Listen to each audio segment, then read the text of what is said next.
안녕하세요. 잘 먹고 다니는 외길입니다. 코로나 바이러스가 기승을 부리고 있어서 집 근처 맛집 하나 소개해 드립니다. 최근에는 공릉동이나 창동 등의 트렌디한 가게들이 많이 생겨나고 있습니다. 특히 가장 유명한 골목은 일명 공리단길, 공트르파크로 불리는 공릉동 기찻길이죠. 최근에는 잠실의 유명 베이커리인 라라브레드도 매장을 냈고 백종원의 골목 식당도 진행 중인 골목입니다.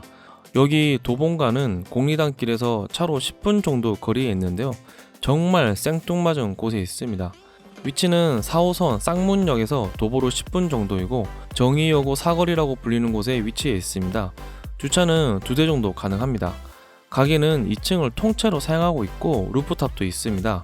교토의 어느 카페를 보는 듯한 목재 분위기의 건물인데요.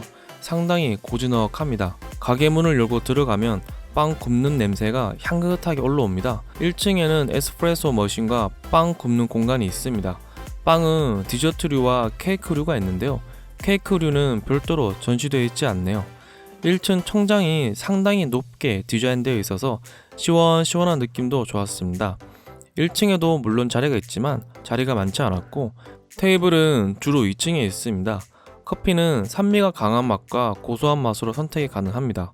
주문을 하고 2층에서 대기하면 되는데요. 계단이 생각보다 가파릅니다. 이 부분은 상당히 아쉽네요. 블루보틀 느낌이 많이 난다는 사람도 많은데요. 제가 보기에는 단정하고 깔끔한 느낌이라 그렇게 생각할 수도 있을 것 같습니다. 전체적으로 따뜻한 색감의 건물이었고 나무를 많이 사용해서 편안한 느낌입니다. 자리는 대부분 2층에 있습니다. 가게가 전부 통창으로 되어 있어서 햇빛이 강한 날에는 살짝 더운 것 같습니다. 저는 일요일 오후 2시 정도에 방문했는데요. 거의 만석이었습니다. 2020년 1월에 오픈을 했고 이제 2달 정도 되었는데요. 벌써부터 인기가 상당합니다. 그리고 3층에 있었는데요. 제가 갔던 날은 비가 와서 3층에는 아무도 없었습니다.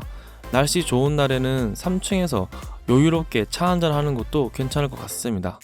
아들은 유튜브를 보고 있었고 저는 잠시 화장실을 다녀왔습니다. 요즘 화장실도 참 잘 되어 있는 곳이 많은데요.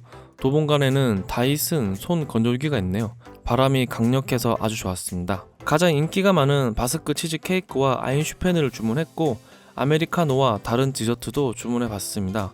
우선 바스크 치즈 케이크의 비주얼이 정말 압도적입니다. 바스크 치즈 케이크는 스페인 바스크 지방에서 처음 시작되었다고 합니다. 고온에서 빠르게 그을리듯 구워내서 부드럽게 즐기는 치즈 케이크라고 하네요. 살짝 태운 듯한 향기부터 식욕을 자극합니다. 제일 앞에 있는 부분 먼저 먹어봤는데요. 엄청나게 부드러우면서 진득한 느낌이네요. 개인적으로 빵 같은 치즈케이크를 정말 싫어하고 찐득한 치즈케이크를 좋아하는데요. 바스크 치즈케이크는 정말 처음 맛보는 식감입니다. 부드러운 듯 진득한 느낌인데요. 달달한 느낌도 과하지 않아서 좋았습니다. 흘러내릴 듯한 부분이 케이크 가운데 있는데요. 바깥으로 갈수록 빵 부분이 커지면서 조금 더 빵 같은 느낌이 듭니다. 바스크 치즈케이크 아주 맛있네요. 음료수 중에서는 아인슈페너가 가장 인기가 많다고 합니다. 저는 보통 아인슈페너를 따뜻한 커피 위에 크림을 올려서 먹는데요. 도봉간에는 아이스 아인슈페너밖에 없다고 하네요.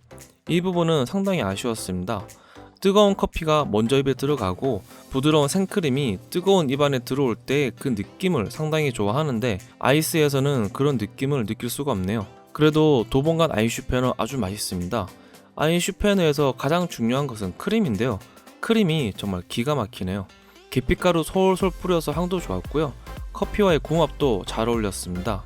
생크림이 이렇게 맛있는데 생크림을 이용한 디저트가 없다는 점이 살짝 이해가 안 되었습니다. 생크림을 살린 디저트도 추가되면 더 좋을 것 같습니다.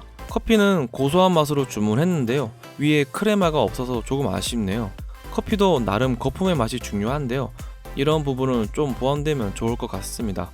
그리고 뜨거운 커피를 유리잔에 주셨는데요. 아무래도 열 전도율이 낮은 도자기 컵을 사용하는 것이 더 낫지 않을까 하는 생각이 드네요. 커피 맛있습니다. 휘낭시에와 마들렌도 주문해 봤습니다. 마들렌은 얼그레이가 들어가 있어서 깔끔한 마무리가 아주 좋았습니다. 크기가 제법 큰데요. 바삭한 표면의 식감이 좋았고요. 탄탄하게 받쳐주는 속도 꽤 맛있네요. 이 정도 마들렌이면 꽤 수준이 높은 것 같습니다. 그리고 휘낭시에도 아주 맛있었는데요. 역시 바삭한 표면에서 오는 식감이 좋았습니다. 휘낭시에는 살짝 레몬 맛이 났는데요. 얼그레이와 레몬 맛을 제외하면 두 디저트의 식감이 상당히 유사합니다. 따라서 얼그레이를 좋아하면 마들렌을, 레몬을 좋아하면 휘낭시에를 선택하면 될 것 같습니다. 둘 다 맛있습니다. 마무리하겠습니다. 집 근처에 이렇게 수준 높은 디저트 가게가 생기다니 솔직히 좀 놀랍네요. 대표 메뉴뿐만 아니라 다른 디저트까지도 상당히 맛있게 잘 먹었습니다. 특히 요즘 유행하는 바스크 치즈 케이크를 멀리 안 나가고 집 근처에서 먹을 수 있다는 점이 너무 좋네요. 다만 2층으로 가는 계단이 조금 가파른 점이 아쉽고 의자를 움직일 때마다 나는 소음도 꽤 큰 편이네요. 아이를 데리고 가기에는 그리 좋은 공간은 아닌 것 같습니다. 향후 루프탑을 어떻게 활용할지 궁금해지는 가게입니다. 구독과 좋아요를 꾹꾹 눌러주세요. 감사합니다.